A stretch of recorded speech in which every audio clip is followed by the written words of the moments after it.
Welcome to stock secret. इस video में एक स्विंग ट्रेडिंग स्टॉक का डिस्कशन करने वाले हैं जो पोटेंशियली अच्छे रिटर्न्स दे सकता है आने वाले टाइम में। स्टॉक बहुत ही सही लग रहा है करंट मार्केट प्राइस पे भी। स्टॉक का नाम है जयंत एग्रो ऑर्गेनिक्स। इसका जो एनएससी टिकर है वो जया ग्रोगन के नाम से है।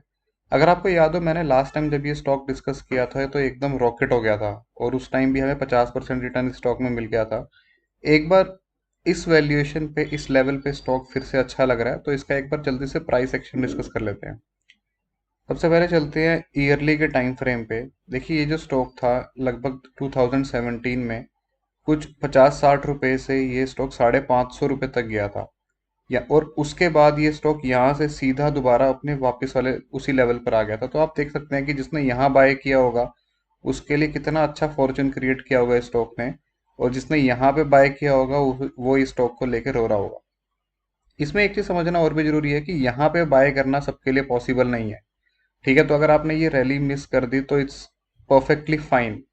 लेकिन इस रैली में अगर आपने फोमो में आके कहीं यहाँ बाय कर लिया या यहाँ बाय कर लिया, उसमें दिक्कत है। क्योंकि आपने कोई न्यूज़ देखी, कोई ऐसा न्यूज़ चैनल को देखा, किसी अपने फ्रेंड की बात सुनी, या कहीं से भी आपने इन्फ्लुएंस होकर अगर ये स्टॉक बाय कर लिया तो आप इसमें ट्रैप हो सकते हैं। तो इस तरीके की चीज़ें हमें बिल्कुल अवॉइड करनी है, अपने एक सिस्टम से काम करना है और उसी के बेसिस पे ही पैसा बनेगा। अब बात कर लेते हैं कि स्टॉक में हो क्या रहा है। देखिए, ये एक ईयरली का डिमांड जोन था जिसके अंदर प्राइस दोबारा आई और यहाँ से हमें एंट्री मिली है। मैं जो भी स्ट्रॉन्ग जोन है उसको एक बार ब्लू कलर में मार्क कर देता हूँ।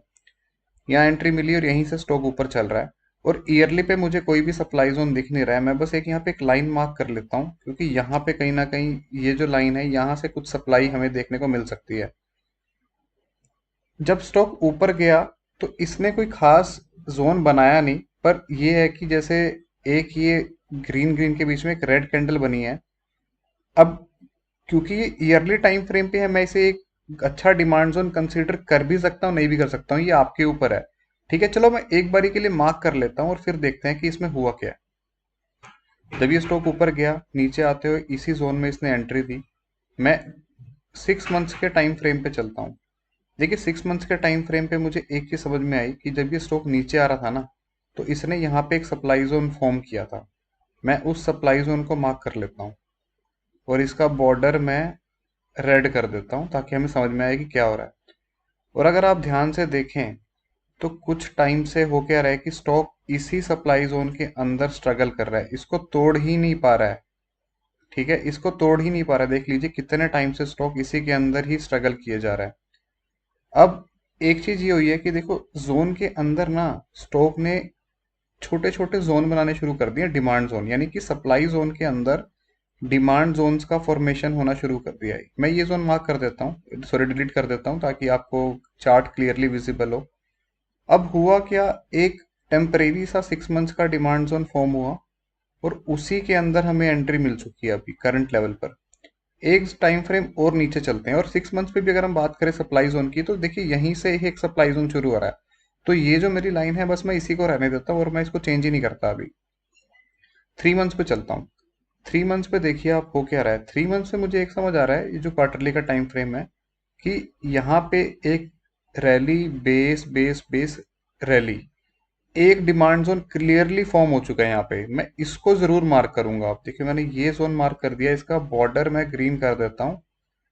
तो हो क्या रहा है कि जब प्राइस यहाँ से नीचे वापस आई, इसी क्वार्टरली के टाइम फ्रेम में इसने एंट्री दी और ये जो सप्लाई जोन है रेड वाला, ये देखिए बहुत बार टेस्ट हो चुका है। इनफैक्ट इसको प्राइस एक बार तो ब्रीच भी कर चुका है। तो इसमें स्ट्रेंथ अब बाकी है नहीं, तो मैं इसको डिलीट कर देता हूँ। यानी कि मुझे समझ में आ गया कि अच्छे लेवल में हमें एंट्री मिल चुकी है और स्टॉक यहाँ से ऊपर जाएगा तो 390 तक तो रोकने के लिए इसके अंदर कुछ है भी नहीं। और 390 वाला लेवल क्रॉस करेगा तो ऑल टाइम हाई से पहले स्टॉक के अंदर कुछ भी नहीं है। परफेक्ट एंट्री डिजाइन करने के लिए हम एक लेवल और नीचे चलते हैं। देखिए, एक लेवल हम नीचे गए तो हमें पता लग गया कि अगर बाय चांस इस वाले लेवल को मैं पहले डिलीट कर देता हूँ, एक बार इसको मैं डिलीट कर देता हूँ ताकि आपको चार्ट क्लियरली विजिबल हो। ये जो एक एरिया है ना, यहाँ पे हम एक एंट्री प्लान कर सकते हैं और इसके नीचे अगर आप चाहें तो, अगर आप शॉर्ट टर्म प्ले कर रहे हैं तो इसके नीचे स्टॉप लॉस रख के इसको 390 के लेवल तक प्ले कर सकते हैं।